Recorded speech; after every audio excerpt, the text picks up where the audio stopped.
అంగీకార మనస్సుతోటి నిశ్చలమైనటువంటి స్థిరత్వము కలిగినటువంటి హృదయాన్ని నీ మీద నిలుపుకొని నీ ద్వారా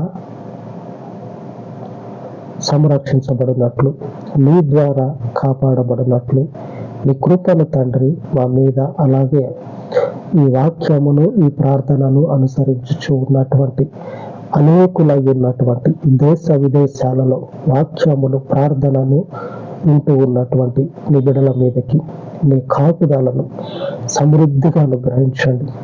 ఎండ ఏ రీతిగా మనుషుని మీదకి వస్తుందో అదే రీతిగా నీ కాపుదలను నీ బిడ్డల మీదకి అనుగ్రహించండి. సమస్త మహిమను మీకు చెల్లించి యేసు నామమున ప్రార్థించి వేడుకొనుచు ఉన్నాను తండ్రి. ఆమేన్, ఆమేన్. దేవుని కాపుదల మనకు నిరంతరము తోడై ఉండును గాక. ఆమేన్, ఆమేన్.